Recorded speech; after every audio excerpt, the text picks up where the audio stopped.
तो हाँ जी, आपका नाम है तजिंदर सिंह। आपकी कुंडली बनी है वृश्चिक लग्न की और राशि आपकी है मीन। कुंडली की बात करूँ, कुंडली में ग्रह अच्छे भी हैं, ग्रह आपके खराब भी हैं और कुंडली में कुछ दोष बने हैं। तो बाकी आपने जो सवाल लिख के भेजे हैं कि आपको लाइफ में काफ़ी दिक्कतें आ रही हैं, विवाह आपका टूट चुका है 2 बार होके, और भी कामकाज में दिक्कतें आ रही हैं, आप आगे नहीं बढ़ पा रहे, कोई भी सुख आपको नहीं मिल पा रहा, कि ये दिक्कतें क्यों आ रही हैं, आपका ये सवाल है मेन। तो पूरा आपको मैं विस्तार में समझाऊंगा कि आपके जो ग्रह हैं वो कैसे हैं, कौन सा ग्रह अच्छा है, कौन सा बुरा है। सबसे पहले तो आप ये समझो कि जो कुंडली होती है इसमें होते हैं 12 ग्रह। 12 ग्रह पहले आप समझ लो, वो मैं लिख देता हूँ। ये है आपकी कुंडली में पहला ग्रह, ये है दूसरा ग्रह, तीसरा ग्रह, चौथा, पाँचवा, ये छठा ग्रह है, सातवां, आठवां, नौवां, 10वां, 11वां और ये 12वां ग्रह। अब ये जो 12 ग्रह मैंने लिखे हैं, इन ग्रहों से आपके जीवन के बारे में कुछ ना कुछ पता किया जाएगा। जैसे कि इस पहले घर से पता करेंगे आपका शरीर कैसा होगा, हेल्थ कैसी होगी, स्वभाव कैसा होगा, रंग रूप कैसा, पर्सनैलिटी कैसी, इस पहले घर को देखना पड़ेगा।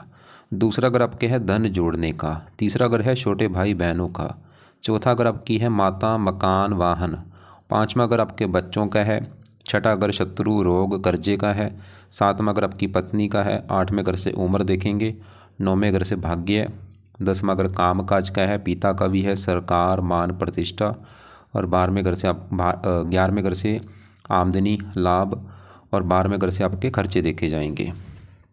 तो आपने यहाँ पे मेरी 2 बातें नोट करनी है। पहली बात, जो मैंने 12 ग्रह लिखे हैं इनको याद कर लो, और दूसरी बात, इन 12 ग्रहों से जो कुछ देखा जाएगा वो याद कर लो। और अब आप ये देखो कि आपने देखना क्या है, वो घर देख लो। जैसे कि आपका मान लो सवाल है आपके कामकाज के बारे में, तो कामकाज का घर जो है वो कुंडली में 10वां घर होता है। 10वें घर से कामकाज देखा जाएगा, और 10वें घर में नंबर लिखा है 5। 5 है सिंह राशि, माल किसका बना, सूर्य। तो कामकाज के लिए हमें सूर्य को देखना पड़ेगा कि सूर्य अच्छा है या बुरा है। ऐसे ही अगर आपका सवाल है आपकी माताओं को लेके, तो चौथा घर कुंडली में माता का होता है, तो माता के लिए चौथा घर, और चौथे घर में क्या लिखा है 11। 11 है कुंभ राशि, मालक बना ये शनि, तो माता के लिए शनि को देखना पड़ेगा। तो मेरा कहने का आपका मतलब समझ आ चुका है कि जो कुछ देखना है हमें वो घर देखना है, और घर का जो मालक है वो मालक देखना है। मालक का देखने का मतलब ये है कि मालक कहाँ बैठा है, वो उच्च का है, अपने घर में है, दुश्मन के घर में है बैठा है, नीच का बैठा है, कैसी राशि में बैठा है। और एक बात और नोट कर लो, ये जो 9 ग्रह हैं, अगर ये अपने घर में बैठे हैं बहुत अच्छे फल देते हैं, अपने दोस्त के घर में बैठे हैं फिर भी अच्छे फल देते हैं, उच्च के बैठे हैं बड़े लेवल पे अच्छे फल देते हैं। लेकिन अगर ये ग्रह किसी दुश्मन के घर में बैठे हैं जो इनका दुश्मन है, तो अच्छे फल नहीं देते। अब देखो जी, क्योंकि आपकी कुंडली जो है, मैंने आपको बोला कि आपके कुंडली में ग्रह अच्छे भी हैं, ग्रह आपके खराब भी हैं। अब होगा क्या, जो ग्रह आपके अच्छे हैं आपको जीवन भर अच्छा फल देंगे, और जो ग्रह आपके खराब हैं वो जीवन भर खराब फल देंगे। लेकिन इन ग्रहों का जो असर है वो कई गुना बढ़ जाता है जब इनकी चलती है दशा। तो दशा जो है वो 2 प्रकार की होती है, एक होती है महादशा, एक अंतरदशा। महादशा काफ़ी बड़ी होती है जो कि आपके ऊपर चली हुई है मंगल ग्रह की, और ये 20 में चली है, 2020 में, ख़त्म होगी 2027 में जाके। इसका मतलब ये है कि इन 9 ग्रहों में से आपके ऊपर सबसे बड़ा असर है इस मंगल ग्रह का, क्योंकि उसकी चल रही है आपके ऊपर बड़ी महादशा। और मंगल का आपके ऊपर असर है कितना, वो आप समझ लो 80% है। आपकी 100 में से 80% जो लाइफ है, वो 80% आपके जीवन में अभी जो कुछ हो रहा है कहीं ना कहीं कारण ये मंगल आपका है। जो भी आप मतलब खा रहे हैं, पी रहे हैं, काम कर रहे हैं, कहीं ना कहीं कारण मंगल है। कुछ असर होता है जिसकी होती है अंतर्दशा, वो है बुध की। 5वां महीना 24 में चली है, और ये 5वां महीना 25 में ख़त्म होगी। तो दूसरा असर आपके ऊपर इस बुध का है, और तीसरा है असर आपके ऊपर चल रही शनि की सरस्वती। और यहाँ पे मैं फिर बोलूँगा भाई, असर आपके ऊपर सभी ग्रहों का, मतलब आज भी आपके ऊपर राहु का असर है, आज भी गुरु का है, असर सभी ग्रहों का है। बस असर जो ज़्यादा असर है वो है इस मंगल ग्रह का, तो मंगल का बहुत ज़्यादा असर है, और दूसरा नंबर है बुध का। अब ये मंगल बुध मतलब इनका आपके ऊपर है ज़्यादा असर, खासकर मंगल का। तो अगर आपका जो मंगल है, अगर ये कुंडली में अच्छा निकला, फिर तो आपके जीवन में अच्छा ही अच्छा करेगा, अगर अच्छा है। अगर बुरा निकला तो बुरा ही बुरा करेगा। तो मंगल का जानना हमें बहुत ज़रूरी है कि वो अच्छा है या बुरा है, उसकी अभी मैं बाद में बात करता हूँ। और ऐसी बुध है, बुध अच्छा है तो अच्छे फल देगा, बुरा है तो बुरे फल। लेकिन सबसे पहले मैं आपकी साढ़े की बात करूँगा कि साढ़े क्या होती है। साढ़े होती है 7.5 साल की। आपकी चली हुई है 17 जनवरी 23 से, पिछले 2 साल हो चुके हैं। अभी भी देखो कितनी लंबी है, अभी भी मतलब 5 साल से ऊपर की पड़ी है, क्योंकि 7.5 साल की साढ़े होती है। अभी 2 साल हुए हैं। अब साढ़े में होता क्या है, साढ़े में देखो जी, हमारे जो कर्म होते हैं वो कर्म आगे आते हैं। अगर बंदा अपनी लाइफ में अच्छे कर्म कर रहा है तो साढ़े में उसके साथ अच्छा ही अच्छा होता है। अगर बुरे कर्म करता आ रहा है तो साढ़े में बुरा ही बुरा होता है। अब आपको कैसे पता चलेगा कि आपकी साढ़े अच्छी जा रही है या बुरी। आप नोट कर लेना कि पिछले 2 साल से आपके जीवन में अच्छा हो रहा है या बुरा हो रहा है। अगर तो आपको लग रहा है कि भाई पिछले 2 साल से बहुत सारी दिक्कतें आ रही हैं, बहुत सारी परेशानी आ रही हैं, तो मैं बोलूँगा आपको साढ़े बुरे फल दे रही है। लेकिन अगर आपको लग रहा है कि नहीं भाई पिछले 2 साल से तो बल्ले बल्ले हो रही मेरे जीवन में, सब कुछ अच्छा हो रहा है, कोई बुरे फल नहीं मिल रहे, तो आपकी साढ़े अच्छी जा रही है। अब आप देख लेना कि अच्छी जा रही है या बुरी। लेकिन आपने जैसे बोल रखा कि भाई दिक्कतें आ रही हैं, परेशानी आ रही हैं, तो मैं तो बोलूँगा आपकी ये जीवन में जो दिक्कतें आ रही है वो कहीं ना कहीं कारण आपकी एक साढ़े भी है। अब साढ़े किसकी होती है, ये शनि की होती है। तो अगर आप चाहते हैं कि साढ़े का बुरा फल आपको ना मिले, क्योंकि अभी भी भाई 5 साल की पड़ी है, तो साढ़े बचने के लिए, क्योंकि साढ़े किसकी है, शनि की, तो आपको करने पड़ेंगे शनि के उपाय। क्या उपाय हैं? पहला उपाय है आप शनि मंदिर जाना शुरू कर दो। और ये मंदिर अगर आपके घर के आसपास है तो आप हर जाना जा सकते हैं। अगर घर से दूर है तो शनिवार को आपने ज़रूर जाना है और शनि मंदिर में जाके प्रार्थना करके आना कि हे शनि देवता जी, आपके मैं मंदिर इसलिए आया हूँ क्योंकि आपकी चल रही है मेरे ऊपर साढ़े, और मेरी लाइफ में जो भी दिक्कतें आ रही हैं वो प्लीज़ दूर हो जाएँ, मेरा काम धंधा चले और मुझे आप अच्छे फल दो। मेरे से जो गलतियाँ हो चुकी हैं उनकी मैं प्लीज़ माफ़ी मांगता हूँ, तो आप मुझे अच्छे फल दो। प्रार्थना करो अपनी जाके मंदिर में। दूसरा है रात के समय शनि का मंत्र आप शुरू कर दो करना, और ये मंत्र आपने करना है हर जानना। माला से कर लो, चाहे 1 माला कर लो, 2 कर लो, 3 कर लो, आपकी मर्जी है। तो ये 2 उपाय शनि करने हैं। एक तीसरा उपाय भी है, आप शनि का दान भी कर सकते हैं हर शनिवार को। तो 3 उपाय हो गए हैं शनि के। शनि मंदिर में मैंने आपको बोला आपकी मर्जी है, शनिवार को तो जरूर जाना है। बाकी मंत्र जो है ये रोजाना करना है। कल है शनिवार, कल से शुरू कर लेना, रात के समय करना है, रात को ही करना है ये मंत्र, या रात को कर लो या सूर्य छिपने के बाद कर लिया करना। और वो आपकी मर्जी है, चाहे 1 माला जितना आप कर सकते हो। मंत्र कौन सा है? मंत्र है ओम शम शनिश्चराय नमः, ओम शम शनिश्चराय नमः। कब तक करना? भी करो 2-3 साल तक करो। दान करो शनिवार को, जैसे तेल का दान कर दिया, काली उड़द की दाल का दान कर दिया। और इसके अलावा भाई शराब अगर पीते हो, शराब पीनी बंद कर दो, क्योंकि शराब पियोगे साढ़े और आपको नुकसान देगी। मीट खाना, अंडे खाने बंद कर दो, और ईमानदार पूरी तरह से बन जाओ। बेईमानी से पैसा मत कमाना, नहीं तो साढ़े आपकी और ज़्यादा आपको बुरे फल देगी। अब आगे बढ़ते हैं। आपके जीवन के ऊपर चल रही है बड़ी दशा मंगल की। सवाल कि मंगल कैसा है, क्योंकि इसका जानना सबसे ज़रूरी है, क्योंकि इसका आपके ऊपर है बड़ा असर। 20 में चली है, पिछले 4 साल हो चुके हैं। मंगल आपका यहाँ पे बैठा है कुंडली के 6ठे घर में।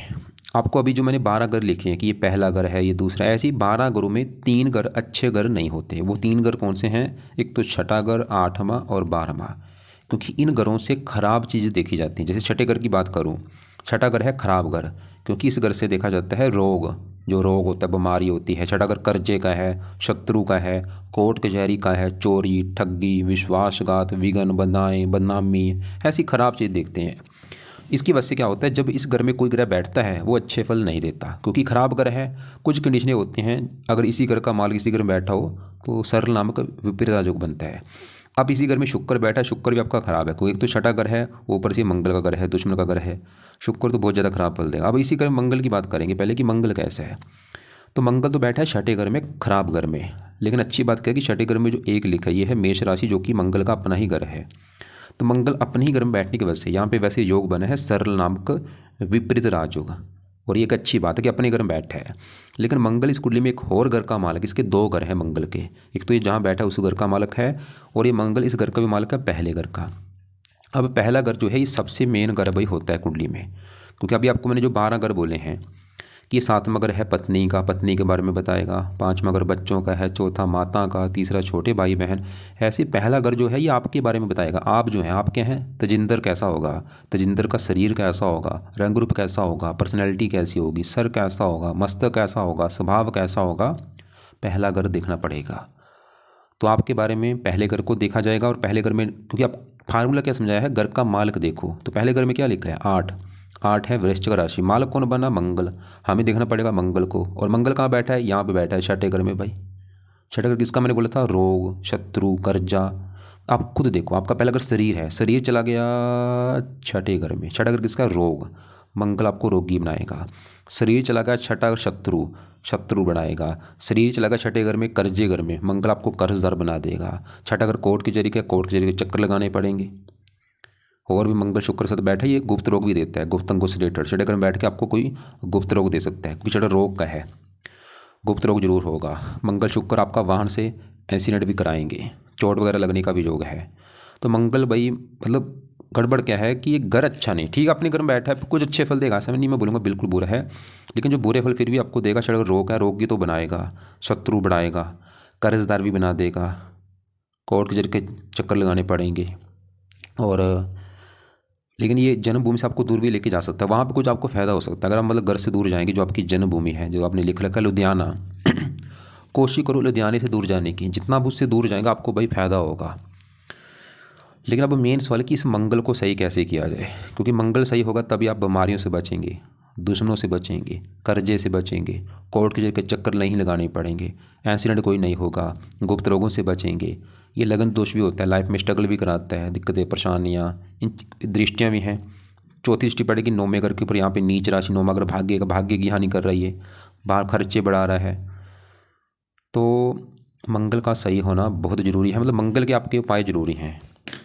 एक तो आपके लिए उपाय जरूरी थे साढ़े के, वो आपको मैंने बता दिया। अब मंगल के भी उपाय जरूरी, क्योंकि उसकी है दशा, और ये उपाय तब तक करने जब तक है ये दशा 27 तक, अभी 2-3 साल पड़े हैं। तो मंगल का जो पहला उपाय है वो है मंगल कवच का एक पाठ है, ये पाठ आपने पढ़ना है या इसको सुना करो। दूसरा है मंगल सरोद का पाठ, ये दोनों पाठ कब पढ़ने हैं, इनको सुबह के टाइम पढ़ा करो। अगर पढ़ने आते हैं पढ़ लिया करो, या इनकी ऑडियो लगा के सुन लिया करो। तीसरा है मंगल के जो देवता हैं वो है हनुमान जी, तो हनुमान जी की जितनी हो सकता है पूजा उपासना करो। मतलब आप रोजाना हनुमान जी के पाठ पढ़ो और सुबह शाम पढ़ो। सुबह बैठ के हनुमान चालीसा पढ़ लो, साथ में संकट मोचन पढ़ लो, और शाम को बजरंग बन पढ़ लो, उसके साथ जो और हनुमान जी के पाठ है वो पढ़ लो। तो ये 3 उपाय करने हैं मंगल के लिए, मंगल कवच सरोद, ये दोनों पाठ हो गए। इनको जहाँ तो पढ़ना है या सुना करो, और हनुमान जी का पाठ पूजा करो। वैसे एक और भी उपाय है, अगर आप कर सकते हैं, आप मंगल देवता का व्रत भी रख सकते हैं। मंगलवार को व्रत रख लो, व्रत की कथा सुन लेना, आरती कर लेना। लेकिन अगर आपको लगता है कि भाई मैंने व्रत कभी नहीं रखा, तो आप चाहे रहने देना, लेकिन ये पाठ तो आपने ज़रूर पढ़ने हैं, सुना करो, और हनुमान जी का पाठ पूजा किया करो। अब हमने अभी देखा कि आपकी जो बड़ी दशा है वो मंगल की है, वो छठे घर में बैठा है, खराब घर में। बुध की चल रही है, इसकी भी अभी मैं बात करता हूँ, लेकिन पहले मंगल के साथ ही शुक्र बैठा है। और शुक्र की मैं पहले बात करता हूँ कि शुक्र आपका कैसा है, वो आपको क्या अच्छे बुरे फल देगा। तो यहाँ पे देखो जी, सवाल ये है कि शुक्र आपका अच्छा है या बुरा है। देखो जी, मंगल आपको चलो रले मिले फल दे रहा है, लेकिन शुक्र आपका मुझे बहुत ज़्यादा खराब लगा है, और इसके हैं 2-3 कारण। तो शुक्र खराब होने का पहला कारण कि वो घर अच्छे में नहीं बैठा, छठे घर में। ऊपर से छठे घर में, जो छठा घर है किसका, ये मंगल का घर है, जो एक लिखा है ये मंगल के घर में, मंगल इसका है दुश्मन। जैसे कि देखो जी, मेरे घर में दुश्मन आया है, सीधी सी बात है, दुश्मन मेरे घर का नुकसान करेगा। और साथ में मंगल के बैठा भी है, दोनों आपस में दुश्मन है। और शुक्र इस कुंडली में मार्केश भी है, कुछ ग्रह योग कारक होते हैं मार्केश, शुक्र प्रबल मार्केश है। अब शुक्र सवाल कि आपको बुरे फल क्या देगा, ये इस कुंडली में है, जिस घर का मालक उस घर को लेकर दिक्कतें पैदा करेगा। और शुक्र का इस कुंडली में जो घर है वो है ये 7वां घर, और 7वां घर है आपकी पत्नी का घर। अगर आपकी पत्नी देखनी है कैसी होगी, ये 7वां घर देखना पड़ेगा। और फार्मूला क्या था, घर का मालक देख लो। तो पत्नी के लिए 7वां घर, 7वें घर में क्या लिखा है, 2 लिखा है, 2 है वृष राशि, मालक बना शुक्र। तो पत्नी के लिए शुक्र को देखना पड़ेगा कि वो कहाँ बैठा है, और शुक्र बैठा है छठे घर में, खराब घर में। छठा घर रोग शत्रु, मतलब पत्नी चलेगी छठा घर रोग, पत्नी को रोगी बनेगा। और पत्नी छठा घर शत्रु, पत्नी से शत्रु जैसे व्यवहार होंगे। शुक्र आपको भाई पत्नी को लेकर दिक्कतें पैदा करेगा। और वैसे भी शुक्र देखो जी आपके साथ में घर का मालक भी है, और ये लड़कों की कुंडली में शुक्र पत्नी का कारक भी होता है, ये विवाह का भी कारक होता है, साथ में घर का कारक भी होता है। 4 चीज़ों का कारक बना है, साथ में घर का मालक है, साथ में घर का कारक है, विवाह का कारक है और पत्नी का कारक है। छठे घर में बैठा है, ऊपर से साथ में मंगल के बैठा है, तो ये आपको पत्नी संबंधी दिक्कतें पैदा करेगा। इसके बारे में थोड़ा सा मैं आपको दिखाता हूँ कि शास्त्रों में इसके बारे में क्या लिख रखा है। तो आपने क्या बोला था कि भाई आपका 2 बार आपको विवाह में दिक्कतें आ चुकी हैं, ये आपने लिख रखा है। यहाँ पे देखो वृश्चिक लगन है, शुक्र है छठे घर में, वृश्चिक लगन है, शुक्र आपका कहाँ बैठा है, छठे घर में। ये पढ़ लो आप, मैं पढ़ूंगा टाइम लग जाएगा ज़्यादा, यहाँ से लेके यहाँ तक पढ़ो क्या लिख रखा है, बाद में पढ़ लेना। अब सवाल है कि शुक्र कैसे, मतलब शुक्र की वजह से आपकी जो सबसे बड़ी दिक्कत आएगी आपको मैरिज लाइफ में आएगी, जो कि आपने बोला 2 बार आपको आ भी चुकी है, जो आपका डिवोर्स हुआ है जो भी है, तो कारण है शुक्र। और ये दिक्कतें और भी देगा, क्योंकि शुक्र से लग्जरी लाइफ देखी जाती है, लग्जरी लाइफ के सुख में कमी कर देगा। शुक्र छठे घर में बैठा, आपको मैंने बोला था जैसे गुप्त रोग होना, कोई आपको गुप्त रोग भी दे सकता है। और साथ में अगर डेली की इनकम का भी होता है, डेली की इनकम को लेकर दिक्कतें, तो शुक्र के भी आपके उपाय जरूरी हैं भाई। वैसे तो आपके देखो जी, अगर सही बताऊं ग्रह मुझे थोड़े से ख़राब आपके ज़्यादा लगे हैं। अच्छे ग्रह मतलब संख्या कम है, अच्छे ग्रहों की खराब ग्रह ज़्यादा लगे हैं। कुछ दोष भी बने हुए, जैसे यहाँ पे कुंडली में काल सर्प दोष बना हुआ है, इसको भी मैं विस्तार में समझाऊंगा। तो शुक्र के लिए क्या करना है, क्योंकि यहाँ पे देखो जो उपाय ज़्यादा हो जाएंगे, मैं कोशिश करूँगा आपको उपाय कम से कम बताने की, लेकिन जो उपाय जरूरी वो तो आपको बताना पड़ेगा। तो शुक्र कवच का एक तो पाठ पढ़ा करो या इसको सुना करो, और दूसरा है शुक्र का दान शुक्रवार को कर लिया करो।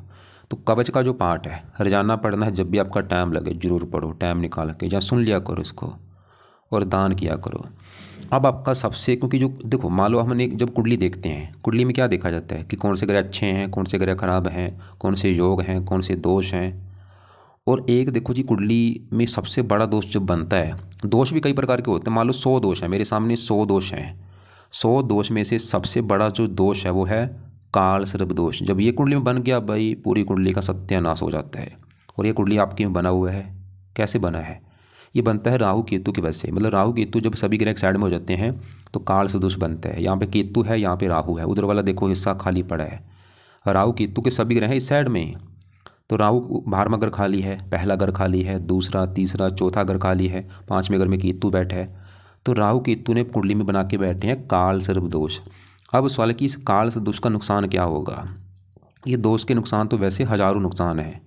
जब ये दोष बनता है कुंडली में, ऐसे लोगों को लाइफ में काफ़ी दिक्कतें आती हैं, परेशानियाँ आती हैं, रुकावटें आती हैं, स्ट्रगल करना पड़ता है, आगे बढ़ने में दिक्कतें आती हैं।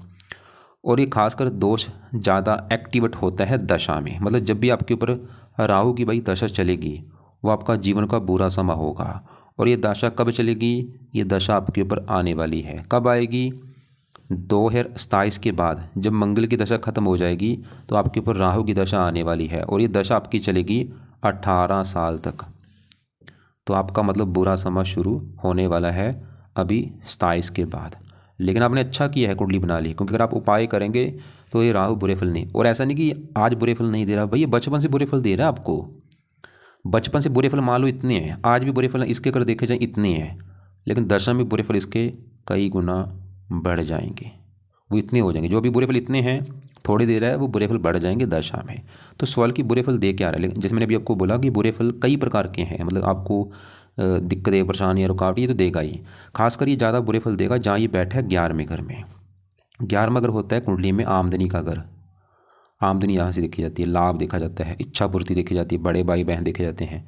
तो राहु इन चीज़ों को लेकर दिक्कतें पैदा कर देगा, इनकम को लेकर दिक्कतें बहुत सारी आएंगी, कामों में लाभ नहीं होगा, इच्छाएं पूरी नहीं होने देगा। और ऐसे केतु 5वें घर में बैठा है, ये 5वें घर की हानि करेगा, जो कि है संतान का घर। केतु की वजह से संतान संबंधी चिंता, पढ़ाई में दिक्कतें, बुद्धि भ्रमित, तो ये 2 घरों की ज़्यादा हानि होगी जिन घर में बैठे हैं। राहु 11वें घर की हानि करेगा, केतु 5वें घर की। अब इसके भी बारे में शास्त्रों में जो लिखा रखा है वो आपको मैं दिखा देता हूँ। तो यहाँ पे देखो, मतलब आपका राहु याद कर लो 11वें घर में, केतु है 5वें घर में। तो आपका ये कुंडली में ये बना है, विषधर बना है। विषधर नामक काल सर्प तब बनता है जब राहु 11वें भाव में हो और केतु 5वें भाव में, जो कि आपके बैठे हैं। अन्य सभी ग्रह राहु केतु के मध्यम स्थित हो। और इससे होता क्या है, मतलब ये लिख रखा है इस योग के कारण क्या होता है, 5 या बाद में चाहे पढ़ लेना। परिणाम स्वरूप धन विद्या पुत्र में कोई एक ही मिल पाता है। या अब ये भी आप बाद में भाई पढ़ लेना, क्योंकि यहाँ पे टाइम हो जाएगा ज़्यादा। और एक बुक की और मैं मतलब लेता हूँ, उसमें क्या लिख रखा है वो भी आप देख लेना। तो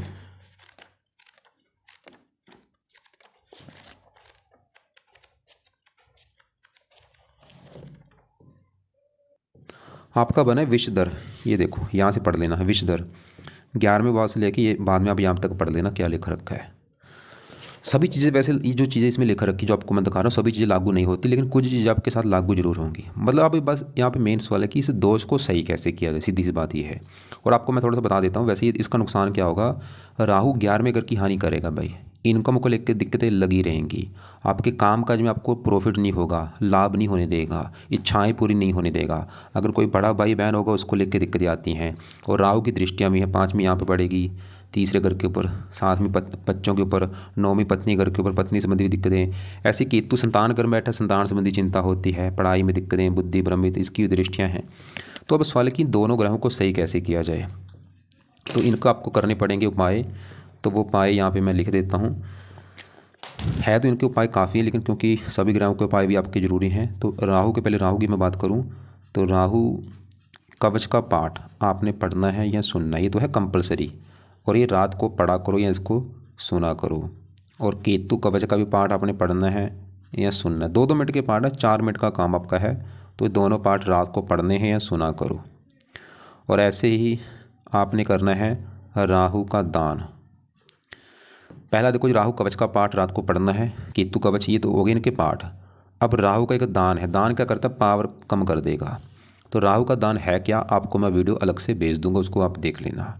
और केतु का भी दान करना है। केतु के दान में वैसे है कुत्तों को रोटी डालना, वो आप जरूर डाला करो, रोजाना कुत्तों को रोटी डालो।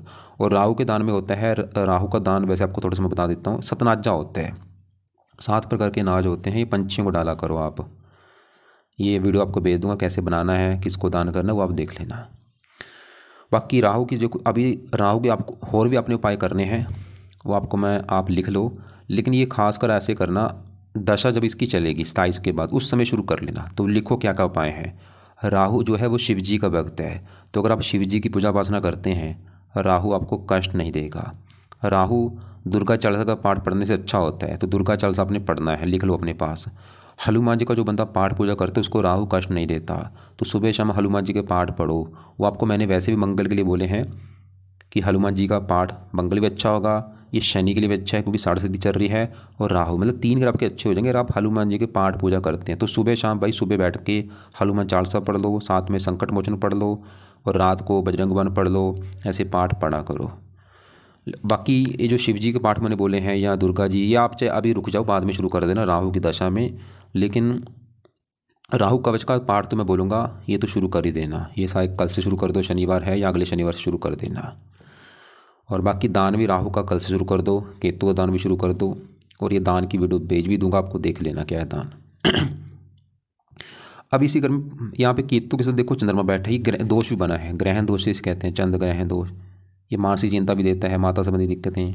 चंद्रमा वैसे है तो आपका अच्छा था, क्योंकि ये गुरु की राशि में बैठा है। यहाँ पे देखो जी बताने को काफ़ी चीज़ें हैं, लेकिन क्योंकि 25-30 मिनट की वीडियो में सभी चीज़ें कवर करनी मुश्किल है। यहाँ पे अगर मैं बताने लग जाऊँ मुझे मेरे तो कई महीने निकल जाएंगे। लेकिन बस आपको भी पता है 25-30 मिनट वीडियो में आपको आपका मतलब मेन हल मैं निकाल दूंगा कि आपकी जो दिक्कत है क्यों आ रही है। तो चंद्रमा आपका बहुत अच्छा है, क्योंकि 9वें घर का मालक है, वैसे भाग्य जाके संतान घर में बैठा है। ये तो वैसे दिखा रहा था कि संतान होगी तो भाग्य साथ देना शुरू हो जाएगा, और कन्या संतान लेके बैठा। केतु यहाँ पे 5वें घर में जब संतान घर में बैठते हैं, ये बार बार गर्भपात कराता है, संतान का ऑपरेशन के द्वारा होना, लड़कियाँ ज़्यादा होना, पुत्र कम होना, ऐसी दिक्कतें आती हैं। तो केतु कवच का पाठ पढ़ोगे वो दिक्कतें नहीं आएंगी। और बाकी अब यहाँ पे शनि की मैं बात कर लेता हूँ। आपको मैंने क्या समझाया था कि ग्रह अगर अपने घर में है, दोस्त के घर में है, उच्च के अच्छे फल देते हैं, दुश्मन घर में अच्छे फल नहीं देते। शनि कहाँ बैठा है, 9वें घर में। 9वें घर से देखा जाता है भाग्य है, और शनि यहाँ पे 9वें घर में किसके घर में बैठा है, चंद्रमा का घर है जो 4 लिखा है, और चंद्रमा को अपना मानता है भाई दुश्मन, और ये एक अच्छी बात नहीं है। तो ये मतलब एक तो इस 9वें घर की हानि करेगा, भाग्य घर की। और ये जिस घर का मालक है, मतलब शनि की इस कुंडली में अपने 2 घर हैं, शनि का एक तो घर है ये तीसरा और चौथा, इन घरों को भी लिख के दिक्कत आएंगी। चौथा घर है माता मकान वाहन, चौथे घर में 11 लिखा मालक शनि, शत्रु राशि में बैठा है। तो शनि की वजह से आपको माता मकान वाहन भूमि जमीन जायदाद इनको लेकर दिक्कतें परेशानियाँ आएंगी। तीसरे घर का मालक है, मतलब जब आपको मैंने क्या बोला था कि आप ये शनि मंत्र जाना शुरू करो, शनि का मंत्र आप करो, इससे फ़ायदा क्या होगा? सबसे बड़ा फ़ायदा तो ये है कि आपकी जो साढ़े सदी चली है उसका बुरा फल नहीं मिलेगा। और वैसे भी शनि आपके जो भाग्य की हानि कर रहा है, भाग्य की हानि नहीं करेगा, मतलब आपका भाग्य भी साथ देना शुरू हो जाएगा। और शनि जिन घरों का मालक है, तीसरे चौथे घर का, वो चीज़ें भी आपको मिलनी शुरू हो जाएंगी शनि का मंत्र जप करने से। तो शनि का मंत्र जप करने से आपको माता का सुख मिलेगा, मकान का सुख मिलेगा, वाहन, भूमि, ज़मीन, जायदाद, इन चीज़ों में अगर कोई दिक्कतें आ रही हैं, परेशानी आ रही हैं, जो आपने लिख रखा था विवाद हो रहा है वो नहीं होगा, ये चीज़ें मिलनी शुरू हो जाएंगी, मकान मन का सुख मिलना शुरू हो जाएगा। और शनि के मंत्र में जाकर आप प्रार्थना भी कर सकते हैं कि मुझे मेरी जो दिक्कत है, मेरा जो कोर्ट कचहरी का केस चल रहा है वो दूर हो जाए। अब आपके सातवें घर में सूर्य, गुरु, बुध बैठे हैं, 3 ग्रह बैठे हैं। कहाँ पे हैं? सातवां घर है, पत्नी का घर है। सातवें घर में 2 लिखा, मालक शुक्र हमने देखा वो पत्नी के लिए अच्छा नहीं है, क्योंकि घर में अच्छे में नहीं बैठा। अब इसी घर में देखो जी, यहाँ पे आपका गुरु बैठा है, तो गुरु सातवें घर में किसके घर में बैठा है? शुक्र घर में। और ये शुक्र को मानता है दुश्मन, ये भी दुश्मन घर में बैठा है भाई, इसको कैसे मैं अच्छा मानूँ? और ऐसे यहाँ पे सूर्य भी बैठा है, सूर्य किस घर में बैठा है? शुक्र घर में, ये भी शुक्र को शत्रु मानता है। मतलब गुरु शुक्र घर में बैठा है, शत्रु घर में। सूर्य शुक्र घर में बैठा है, शत्रु घर में। लेकिन ऐसा मत सोचना कि आपके बिल्कुल ख़राब है भाई, ये कई प्रकार के अच्छे फल देंगे, बस ये थोड़ा सा बुरा फल पत्नी के मामले में देंगे, क्योंकि पत्नी घर में बैठे हैं शत्रु राशि में, पत्नी संबंधी ये भी दिक्कतें पैदा करेंगे जो कि आपको आई भी है। और अच्छे फल देंगे। बाकी गुरु देखो, जिस कुंडली में जिस घर का मालक है वो है ये दूसरा घर धन का मालक गुरु शत्रु राशि में बैठा अस्त भी है, तो गुरु की वैसे धन को भी लेकर दिक्कतें आपको आएंगी, धन संबंधी चिंता, भाग दौड़। और गुरु 5वें घर का मालक संतान संबंधी दिक्कतें हैं। और ऐसे सूर्य आपका शत्रु राशि में बैठा है, ये पत्नी संबंधी दिक्कतें, और 10वें घर का मालक काम काज में दिक्कतें हैं। और आपको मैंने पहले बोला ग्रह थोड़े से खराब मुझे ज़्यादा लगे हैं, अच्छे ग्रहों की संख्या कम है, दोष भी बने हैं, जैसे काल सर्प दोष बना हुआ है। तो भाई आप खुद सोचो कैसे आप जीवन में आगे बढ़ोगे, बताओ भाई। अब सवाल है कि ये दोष इतने क्यों बने हैं, कुंडली इतनी खराब क्यों है? ये कुंडली में जो बनती है आपके पिछले जो कर्म थे, कर्मों के हिसाब से बनती है। किसी बंदे की भी जो कुंडली बनी है, मान लो किसी के ग्रह बहुत अच्छे होते हैं, उच्च के बैठे हैं, किसी के सभी ग्रह नीच के बैठे हैं, ये पिछले हमारे जो कर्म होते हैं वो कर्मों के हिसाब से ये जीवन हमें मिलता है, वो जीवन चलता है। अभी आपकी लाइफ में जो भी दिक्कतें आ रही है उसका कोई कारण नहीं, मतलब वो कोई उसका जिम्मेदार आप खुद हैं। जो पिछले आप कर्म करके आए वो अभी कर्म आपको भोगने पड़ रहे हैं भाई।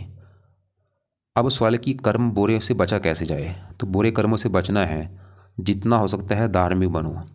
अगर आप धर्म का सहारा लोगे, जितना ज़्यादा पाठ पूजा करोगे, ये सभी ग्रह आपके सही हो जाएंगे। क्योंकि ये कर्म कुंडली भी बनती है भाई। ये कर्म कुंडली कैसे बनती है? वो बनती है कर्मों के हिसाब से। मान लो आप रोजाना पाठ पूजा करते हो, आप 2 घंटे सुबह पाठ पूजा को देते हो, 2 घंटे शाम को देते हो, ये कर्म कुंडली बन रही है। ये कर्म कुंडली भी, क्योंकि हमारा जो जीवन है वो कर्म कुंडली के हिसाब से भी चलता है कि कर्म हम कौन से अच्छे कर रहे हैं। तो कर्म कुंडली में सबसे मेन चीज़ है बंदा धार्मिक होना चाहिए। तो मैं आपको भाई हाथ जोड़ कर रिक्वेस्ट करूँगा, जितना हो सकता है धर्म का सहारा लो। आपने शायद लिखा रखा था आप सिख धर्म से हैं, आपने बोला था जब जी से पाठ पढ़ता हूँ। तो आपको मैं भाई एक एडवाइस दूंगा, आपके पास 2 चॉइस है। जहाँ तो आप अगर सिख धर्म से हैं तो सिख धर्म के सही ढंग से पाठ पूजा शुरू कर दो करने। जैसे कि सुबह के टाइम जो सुबह की सिख धर्म में बाणी है, 5 बाणी है, वो 5 बाणी पढ़ो आप, आपका 1 घंटा लगेगा। शाम का जो पाठ है रह रस का पाठ है वो पढ़ना है। तो ये 6 बाणी आपने रोजाना पढ़नी है और रोजाना गुरुद्वारे जाना शुरू कर दो। और 5 बाणी पढ़ने के बाद आपने करनी है अरदास। और ऐसी रात का जो पाठ रह रस का पाठ पढ़ने के बाद अरदास करो। और हो सके कभी कभार सुखमनी साहब का पाठ पढ़ना शुरू कर दो। और रोजाना 10 मिनट सुबह बैठ के वाहिगुरु का सिमरन करो, शाम को सिमरन करो। करके देखो भाई, मैं लिख के दे सकता हूँ आपकी लाइफ की दिक्कतें दूर होंगी। अगर आपको लगता है कि भाई वो तो मैं काम नहीं कर सकता, कोई बात नहीं, छोड़ दो, फिर ये जो पाठ बोले ये करो भाई। तो अब ये क्या है वो आपको मैं रिपीट कर देता हूँ कि मंगल कवच का पाठ, मंगल स्रोत का पाठ, ये दोनों पढ़ने हैं या सुनने हैं सुबह के टाइम। और राहु कवच, केतु कवच, ये आपने पढ़ने हैं रात के समय। और शनि का मंत्र है रात के समय। तो मतलब आपके रात के समय क्या उपाय हैं लिख लो अपने पास। कल है शनिवार, कल से शनि का मंत्र शुरू कर दो रात को। और राहु कवच, केतु कवच ये अगले शनिवार शुरू कर देना। मतलब ये 3 आपके रात के समय है। शनि मंत्र कर लिया, उसी समय राहु कवच पढ़ लो और केतु कवच पढ़ लो। और सुबह के टाइम जब बैठेंगे बैठ के मंगल कवच पढ़ लो, मंगल स्रोत पढ़ लो, हनुमान जी का पाठ पढ़ लो और शुक्र कवच का पाठ पढ़ लो। और बाकी आप दान आपको मैंने बोला है, राहु का दान करो, केतु का दान कुत्तों को रोटी डालो, शनि का दान करो, शनि मंदिर जाना शुरू कर दो। और बाकी शुक्र का दान आपको मैंने बोला है शुक्रवार को दान कर दिया करो। और व्रत रखना आता है, मंगलवार का व्रत रखो, कथा करो, आरती करो। तो अब आपकी चॉइस है कि आपने क्या चीज़ अपनानी है। जहाँ तो अपने धर्म के पाठ पूजा फॉलो करो, वो नहीं कर सकते तो ये करो। मतलब पाठ पूजा करने पड़ेंगे, चाहे कोई भी है, पाठ पूजा ही आपको सही डायरेक्शन देंगे। आपके जो दोष बने हैं कुंडली में वो ख़त्म, क्योंकि अभी तो भाई आपका बुरा समय तो अभी आना है भाई। क्यों? क्योंकि राहु की दशा अभी आने वाली है भाई। ये 27 के बाद चलेगी राहु की दशा। वो तो समय आपका और बुरा होगा। किस मामले में बुरा समय होगा? उसमें तो आपका बिल्कुल काम धंधा ठप्प हो जाएगा, बिल्कुल पूरा चलता चलता वो बार बंद हो जाएगा, घाटा हो जाएगा, लॉस हो जाएगा। और राहु की दशा में कोशिश करना कर्जा लेने से बचना है। कि आप कोई नया कारोबार आपने शुरू करना ही नहीं करना राहु की दशा में, क्योंकि आपका बंद हो जाएगा। तो यही हल है आपका कि आपको धर्म का सहारा लेना पड़ेगा, पाठ पूजा करने पड़ेंगे, और जितना हो सकता है मंदिर में जाओ, गुरुद्वारे में जाओ। धार्मिक बनोगे तभी लाइफ की दिक्कतें दूर होंगी। और अंडे खाने छोड़ दो, मीट खाने बंद कर दो, शराब पीनी बंद कर दो, नशे करने बंद कर दो, बेईमानी करनी बंद कर दो, ईमानदार पूरी तरह से बन जाओ। बाकी फिर भी आपको लग रहा है कि कोई बात आपने पूछनी है मेरे से, कोई बात समझ नहीं लगी, चाहे लिख के भेज देना, चाहे मुझे कॉल कर लेना दोपहर को 2 बजे के आसपास। और आपको मैं और वीडियो भेज दूंगा, दान क्या क्या है वो दान देख लेना। तो दान एक तो राहु का बोला है, वो राहु की दान की वीडियो भेज दूंगा। शनि का दान आपने करना है हर शनिवार को। इसका शुक्र का दान करना है हर शुक्रवार को। और मंगल का दान आपने नहीं करना, शुक्र का दान करना है हर शुक्रवार को। केतु का दान है कुत्तों को रोटी डालना, ये दान अपने करने हैं। तो शुक्र के दान की वीडियो देख लेना, राहु के दान की वीडियो देख लेना, और शनि के दान की वीडियो देख लेना।